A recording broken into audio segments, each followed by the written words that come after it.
my only, what could be called personal association, I mean in the sense of like one-on-one exchange, with Prabhupada was when I went to get my Brahminical initiation.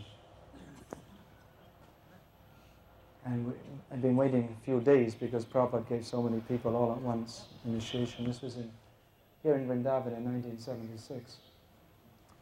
So after several days, I got in to be with Prabhupada. Pushta Krishna was his secretary, and I'd been waiting there all morning, as I'd been there for the last few mornings, and he just wanted to cut it just before me. So he saw I looked a little disappointed, so he said, okay, go in. Then we'd been, myself and one godbrother, we joined pretty much at the same time. We were going out on book distribution together, and we were close friends. He left his body about 2 years ago, Satyavak Prabhu. So we'd heard things here and there about, see, in those days there weren't so many books translated, and it was mostly Prabhupada's books that we knew anything from, and weren't so many books written. And we just used to hear little snippets of things here and there that might be in some Shastra. And we heard we'd heard, or Satyavak had heard, that from Hari Bhakti Vilas it says you should face in this direction at this time of day when you say your... Satyavak, he was British? Yeah. He passed away? He passed away maybe 2 or 3 years ago. So you should face in a certain direction in the morning, another direction in the evening, another direction at night, and when you're saying your Gayatri. And you should say it specifically at this time, so many minutes before the sunrise, or so many minutes after.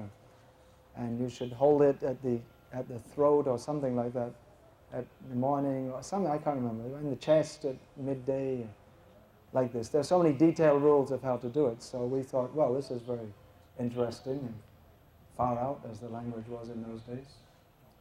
So I thought, well, if I get a chance, I'd like to ask Prabhupada about this.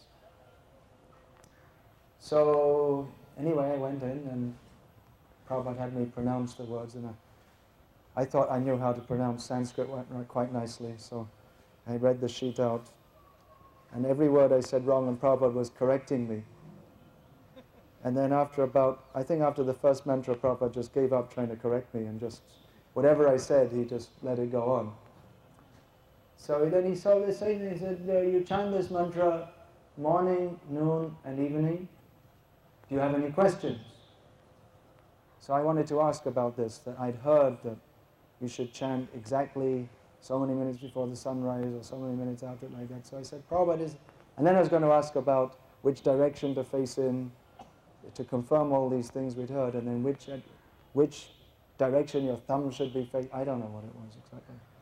So anyway, I asked Prabhupada, Prabhupada, is there any exact time is there any particular time for chanting? And Prabhupada just told me you chant morning, noon, and evening. So he said, yes, chant morning, noon, and evening. So then again I asked that, but Prabhupada, is there any exact particular time? Prabhupada looked at me and said, morning, noon, and evening. So I didn't think to ask all those other questions about which direction you should be facing in. I just said, yes, Prabhupada. I offered my obeisances and left. Je anilo premadana koruna prachu